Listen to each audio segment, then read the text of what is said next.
So I'm going to do this. Now, I need everybody just to remember what I'm going to say. Because this moves kind of quickly, then moves kind of slowly. So like government. A little quickly, a little slowly. Now, this is an education beat. Now, when it goes up, down, up, down, up, down. This is Donald Trump in E flat. I'm going to tell you a little story about myself. I wasn't always a comedian. Some of you may know, I was a school teacher when I first got out of college. And some of you are looking at me like, you taught school. And wondering why the kids can't read. Now, I knew it was time to get out of the education business. I'm not a fool. I knew it was time to get out when I had a little class. And I said, class, today we're going to talk about space in the solar system. Space in the solar system. I said, but before we get started, I want to know who's the first black man in space. Little Booger raised his hand and said, Darth Vader. Which brings us to our president. Let's take it down a little bit. Okay. My first year teaching will illustrate to you what you are really dealing with in terms of a presidential personality. Now, this requires a little slow thinking and a little fast thinking, okay, at the same time. Donald Trump and E flat. My first year of teaching, I taught severely emotionally disturbed children, which makes me uniquely qualified to talk about this president right now. No knock or disrespect to kids who are severely emotionally disturbed, but we're going to have to go there. My first year of teaching was rough, highlighted by the fact that my first week of teaching had a student that would get up at 2 o'clock on the dot, get up, and he would urinate on the floor. We were sitting around like, what is this going on? He did it Monday, he did it Tuesday, he did it Wednesday, he did it Thursday and Friday, right? Now, the first week we were outraged. Oh my gosh, I can't believe this is going on. What's happening? Oh my gosh. Second week comes. 2 o'clock comes, he got up and he urinated on the floor again. Monday, Tuesday, Wednesday, Thursday, Friday. But the reaction was different. People were compassionate, like, do you need a hug? Do you want to talk to somebody? Is everything all right at home? Now, the third week, this will help you out. The third week, at 2 o'clock on Monday, he got up and he urinated on the floor again. All over the floor. Me and the kids looked up, checked our watch, and we said, hey, it's 2 o'clock. So with Donald Trump, every day is 2 o'clock.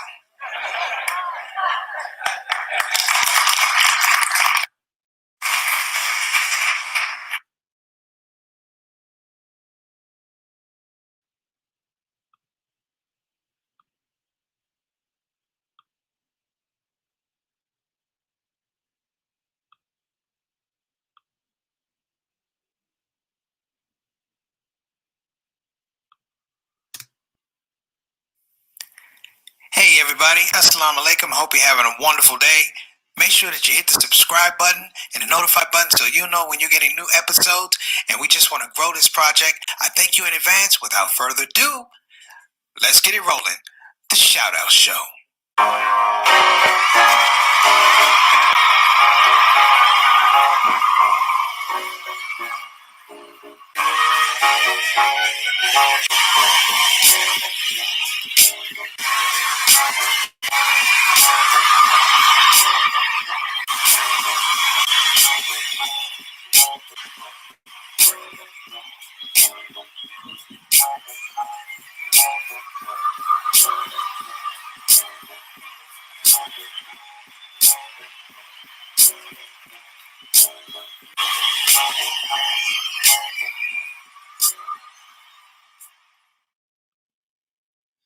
Assalamu alaikum warahmatullahi wabarakatuh to everybody. I'm Preacher Mars, host of the SOS, the ShOUT Show. I hope everybody is having an amazing day. This is really the decision day. This is HumpDay. I think this is our first official, I think it's our first official ShOUT Show HumpDay edition. And I think we need to have more Hump Day editions because I think everybody knows that 7 days in a week. You can only have half of them good or half of them bad. You can't do that. There has to be an average. You have to have 4 good days or 4 bad days. So I'm trying to lend myself to that decision making that you're going to have. And hopefully we will have a situational relationship or an interchange or engagement whereby you move over to this part of Wednesday as having what? A good day.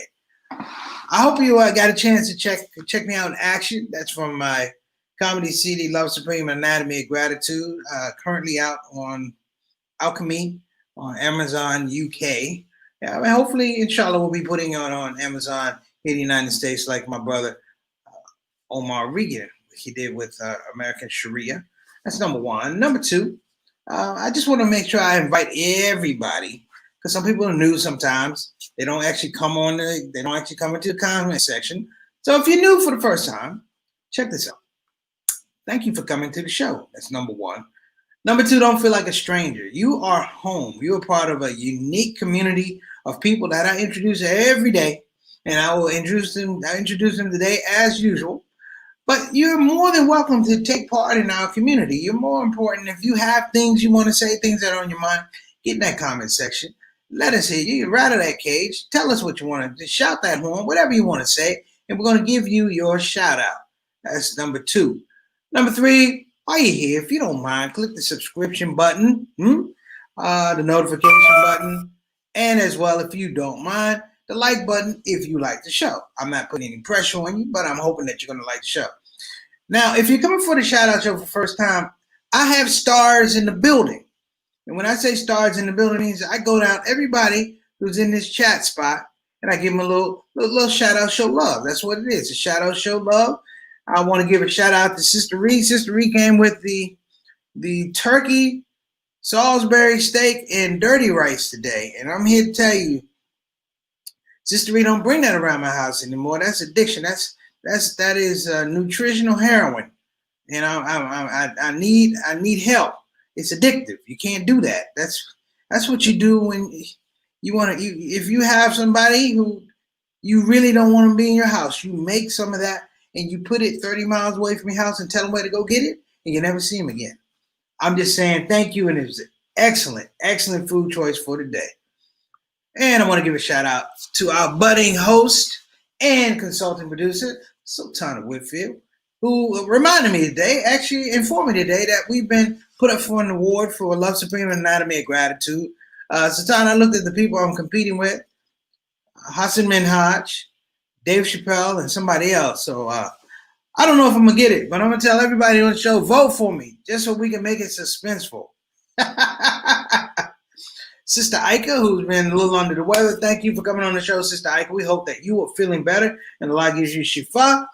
So we want to make sure that we do that as well. And peace and blessings to your family all the way from Indonesia. And here's another star in the building, brothers and sisters. I can't overlook the dynamic. This is my sister. This is Miss Eleanor Davis. How you doing, Miss Eleanor? So good to see you. So nice to see you on the show, and we appreciate you as always. We give you a big virtual hug. Miss Eleanor is an angel and has been working and takes care of my mom, and they're just a wonderful tandem to actually spend time around. So I want to thank you again, Miss Eleanor, for just being you and loving on my mom and letting her love on you. And both y'all crazy though, but I love you both. Okay.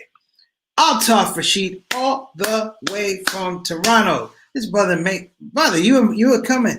You know, I'm going to have to get you down here where I am and make sure when you come that you get some of that turkey Salisbury and dirty rice, because you may not go back to Toronto after having that. You might call somebody, hey, listen, it's not working out. I found some food I like. Okay.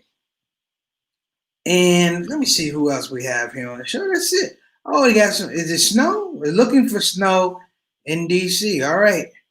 Well, I have a funny story about DC snow. Whenever they talk about DC snow, it usually doesn't snow. But sometimes when I'm worried about it, that's when we get pummeled. So I have bad stories of my youth.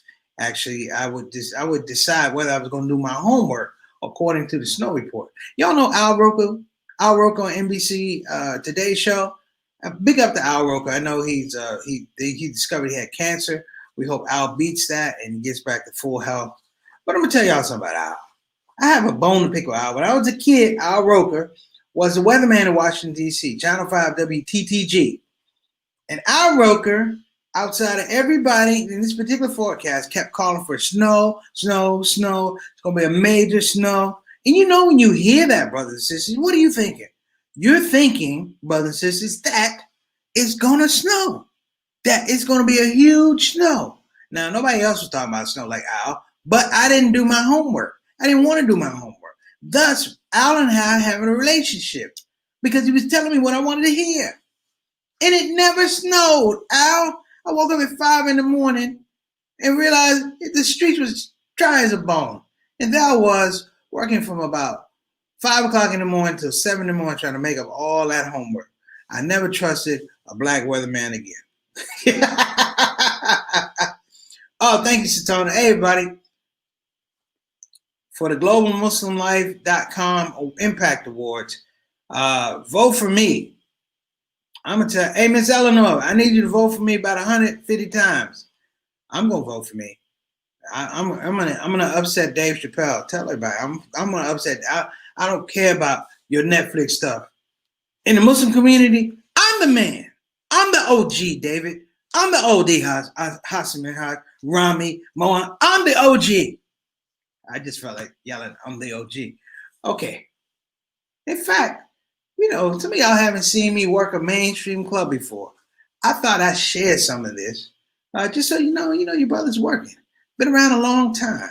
Been funny for a long time. Some of y'all have never seen me work a comedy club and talk about being Muslim in a comedy club.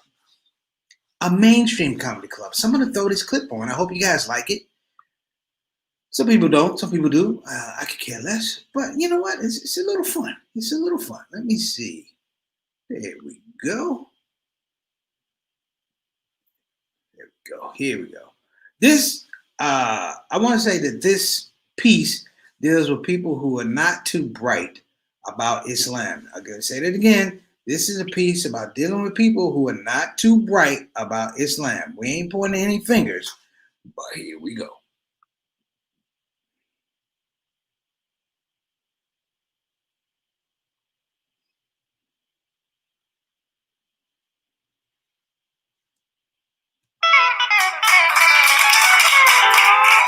Good, you're blessed, cool. I guess I'll tell you a little bit about myself.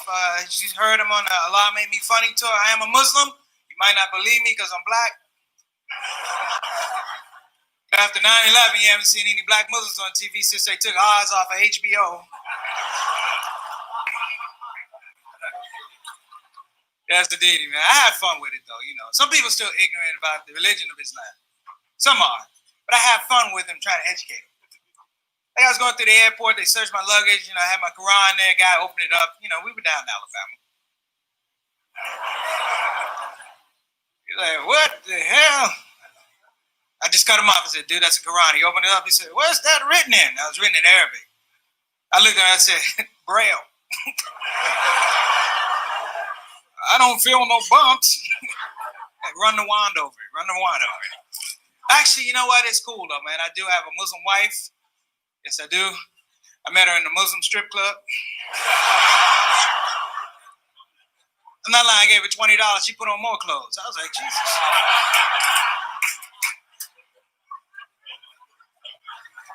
I'm glad to be working here. You know, my last gig, I was working at a prison. Doing comedy. Some of y'all are like, what? Washing clothes? No, doing comedy.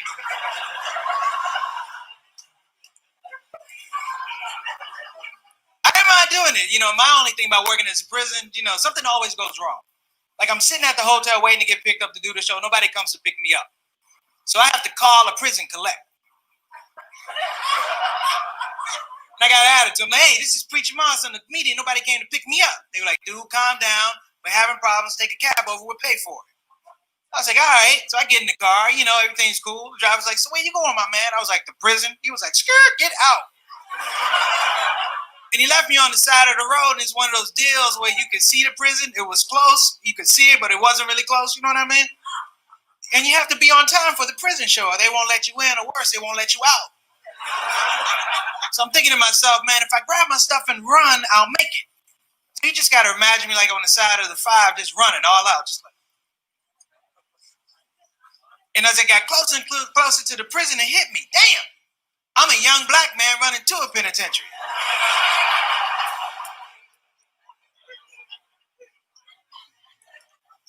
Everybody should loosen up, man. I love everybody, black people, white people. I want to thank all the white people for coming out tonight.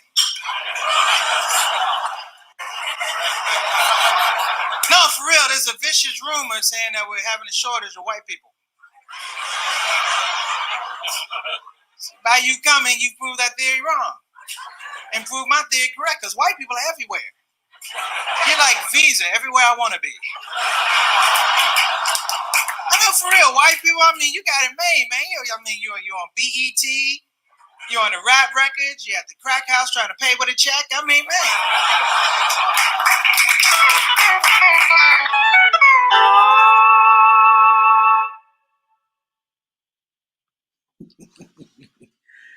Stars in the building. I got to give a shout out. My main man, Jordan Richter. I hope you're doing all right, Jordan, man. It's so good to hear from you. I owe you a call. I owe you several calls, man. Jordan is the owner of Tarifa Altar. If you have been watching the show, Jordan, you know we run the Tarifa Altar ad at the end of every show, man.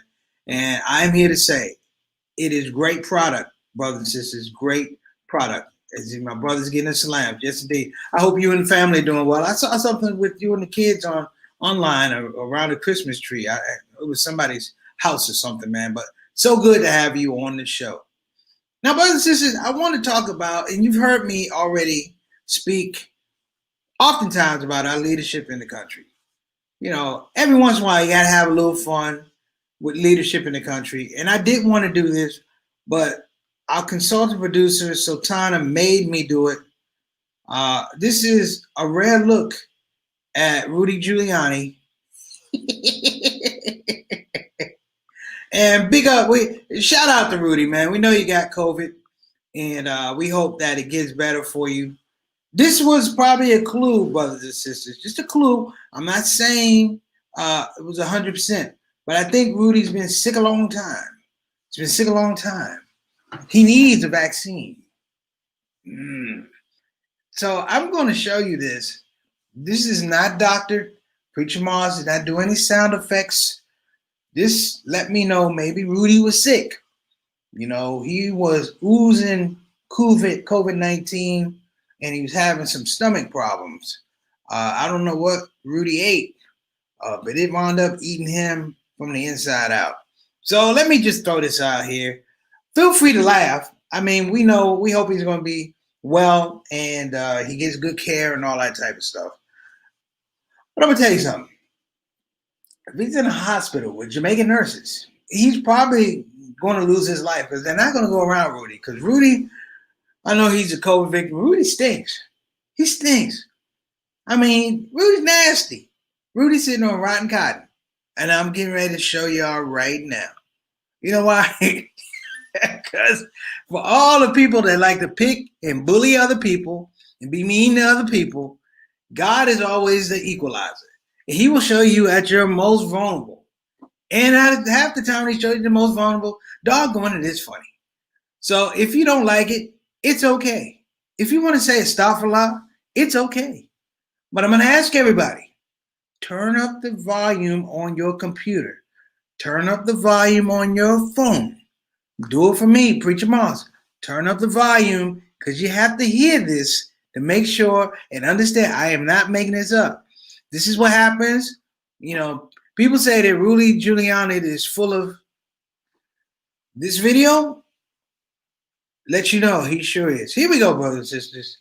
Rudy Giuliani on HumpDay Wednesday. This is one of my favorites right here. Come on, Rudy.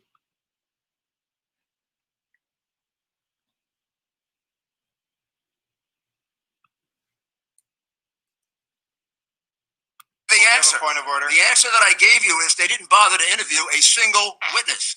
Just like you, they don't want to know the truth. Well, you probably know the truth. The answer. Point of order. The answer that I gave you is they didn't bother to interview a single witness. Just like you, they don't want to know the truth. Well, you probably know the truth. The answer. Point of order. The answer that I gave you is they didn't bother to interview a single witness. Just like you, they don't want to know the truth. They know the Well, you truth. probably know the truth. I know the truth. The answer. Point of order. The answer that I gave you is they didn't bother to interview a single witness. Come on, Just Rudy. like you, Oh, they don't want to know the truth. They know the Well, you truth, probably Rudy. know You the think? truth. The answer. Point of order. One more The answer time. that I gave you is they didn't bother to interview a single witness. Just like you, they don't want to know the truth. Well, you probably know the truth. We know the truth, Rudy. The truth is you stink. That's so sorry. This is why you need to be nice to people. You know, because if that had happened to Rudy, he's a nice guy, people go, oh, maybe his stomach's upset. Maybe something's wrong. I hope he's okay. Did you see the white woman beside him? She knew the truth. She knew the truth. She was like, this man is nasty. Well, we won't be missing Rudy any other time. And I hope he runs for president. You know why? I hope Rudy runs for president. I hope he runs for president in 2024. You know why? Because I'm going to use that little piece of video. And I'm going to say, Rudy Pooty in 24. We're going to call him Rudy Pooty. All right, I'm sorry. Okay, here we go. Don't believe he has COVID. He's embarrassing them. He just wants him off center stage. Yeah, but I don't know. Rudy stinks, though. I don't know. You know, where's the black people in the courtroom? Where's the bailiff? Like, oh, Lord, the bailiff should have shot the boy. Because he was releasing a virus. The Rudy Giuliani flagellant virus. Hey, what's going on? Shahid, I hope you saw Rudy Giuliani's next campaign when he runs for president in 2024. That's the reason I had to vote for him. So let me get back to this story here. I brought up this whole idea of HumpDay Wednesday. Everybody knows what HumpDay Wednesday. If you don't know what HumpDay Wednesday is, I'm going to break it down to you. Therefore, when we have the HumpDay edition, the HumpDay Wednesday edition, you know exactly what we're talking about. Imagine your week is Monday. It's like a hill. Monday, Tuesday, Wednesday. Wednesday's the top, and then Thursday, Friday. Monday, Tuesday, Wednesday, Thursday, Friday. In the words of Parliament Funkadelic, you got to get over the hump. You got to get over the hump. With everything that's going on, with all the craziness, I forgot that all of us, in some way, shape, or form, we got to get over the hump. We got to get our families over the hump. We got to get our communities over the hump. We got to get our matches over the hump. Because there's a thing out here, brothers and sisters. It's a quit attitude. And I've been seeing it over and over and over again. People have begun to quit. That whole thing of people not putting on their masks, that's because they gave up. They gave up on a solution. And them giving up on a solution creates more problems. The people who run the country, they have given up. And when people give up, it's hard to deal with people who haven't given up. It's hard to deal if you are satisfied with losing and satisfied with inferior results for your efforts and your actions, then it's hard to look at other people who are not. It's hard to talk to people who are not because it's two parallel conversations that just don't match. HumpDay Wednesday tells me something.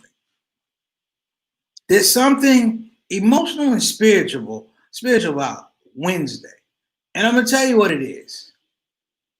If you can get the Wednesday and get the Thursday, you ain't worried about Friday because you already checked out on Thursday.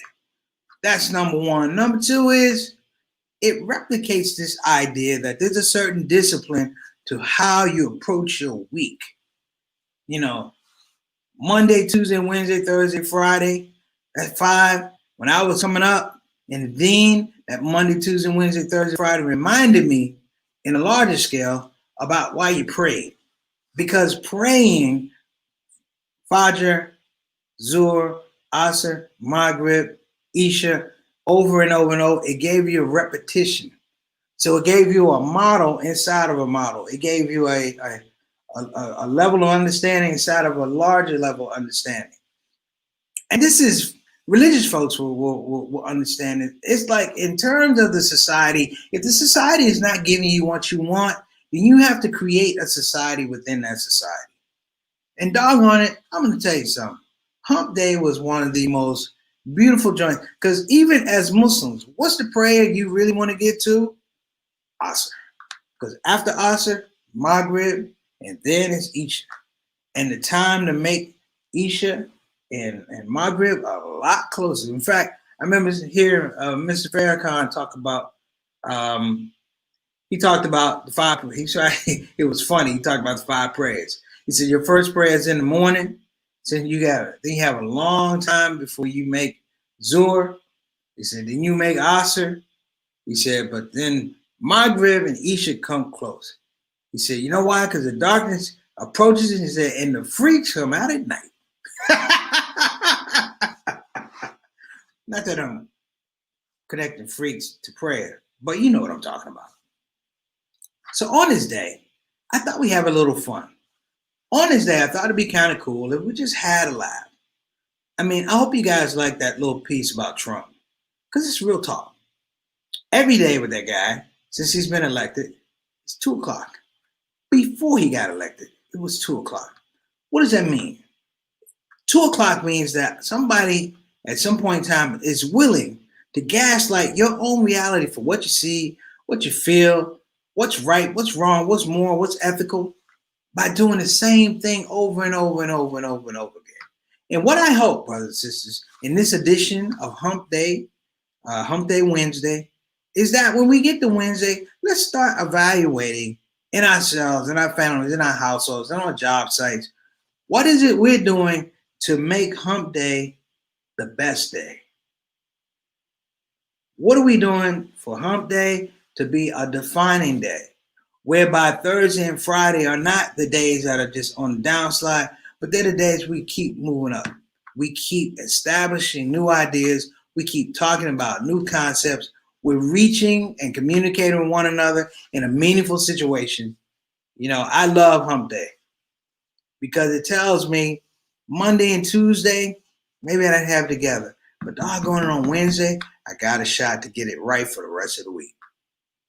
So think about that.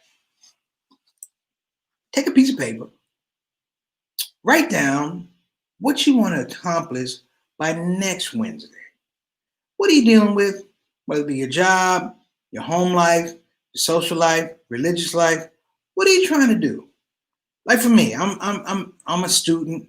What I wanted to do between this Wednesday and next Wednesday was I want to make sure that the paper I'm writing for my master's class about Islamic law and the African American community, it ties in not to a paper I'm turning in, but it ties into all the realities that I'm seeing, all the realities that I felt, all the realities that I experienced to other people. You know, I'm generally a serious guy, even though I'm a comedian. I'm a serious guy because I take the world as something that's beautiful, but we have a lot of problems. We have a lot of issues. And I don't know who came up with the whole idea of Hump Day Wednesday, but those people should get an award. You know why? Because Hump Day Wednesday, for lack of a better word, is being, for lack of a better word, grateful. Grateful. Think about some of the tags you have on it. There's nobody, you have Hump Day Wednesday, but you know what you have on Friday? Thank God it's Friday. How come we don't thank God it's Wednesday? And the reason we don't thank God it's Wednesday is because we don't thank God it's Monday. We don't thank God it's Tuesday. And we get to Friday. And why do we get to Friday? Because Friday means that we're not meeting the challenges of the rest of the week. Friday's a quit day. We all know it. I'm saying it. Friday is a quit day. Hump Day should be celebrated as an evaluation day. It should be a day where we line up, however we do it. We line up our priorities and we get in the room with ourselves. We look in the mirror and we talk about what we're doing and what we could do better. And be honest and critical about those things. Let me shout out my mom. All right. My mom said, all right, Rudy's other bad day was, the die. Yeah, I think, Mom, Rudy busting him off like that probably caused his die to run. The dive was like, oh Lord. I'm just saying I don't know.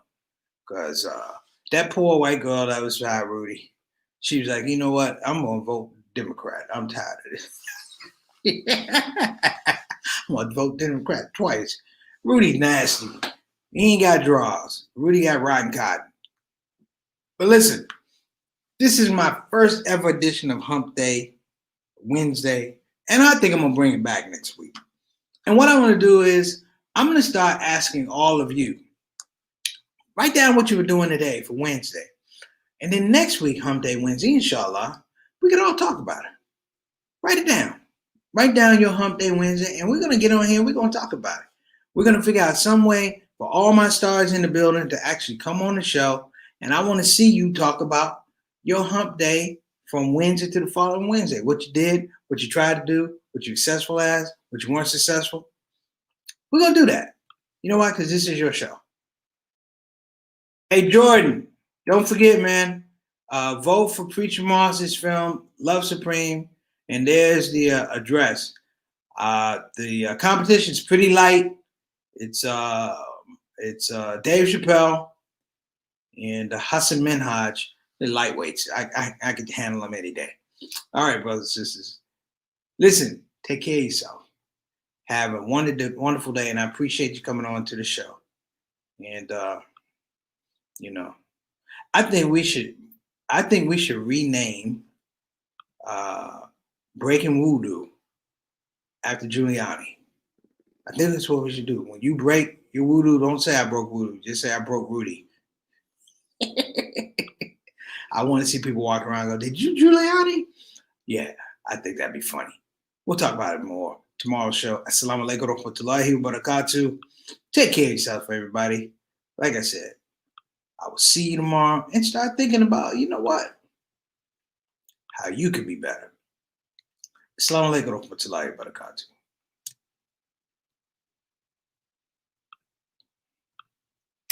Hey everybody, this is your brother Preacher Moss. Listen, I hope that you enjoyed your shout out show experience. We'll be back with the next show, the next shout out show. Simple ask before you go, please help your brother out.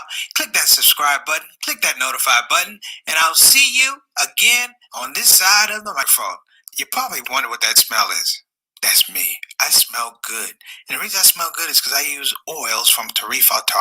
So I'm not saying you can't smell good. I'm not even saying you stink. I'm saying you have the opportunity to smell exquisite. Check out TarifAltar.com for some of the best oils and scents in town.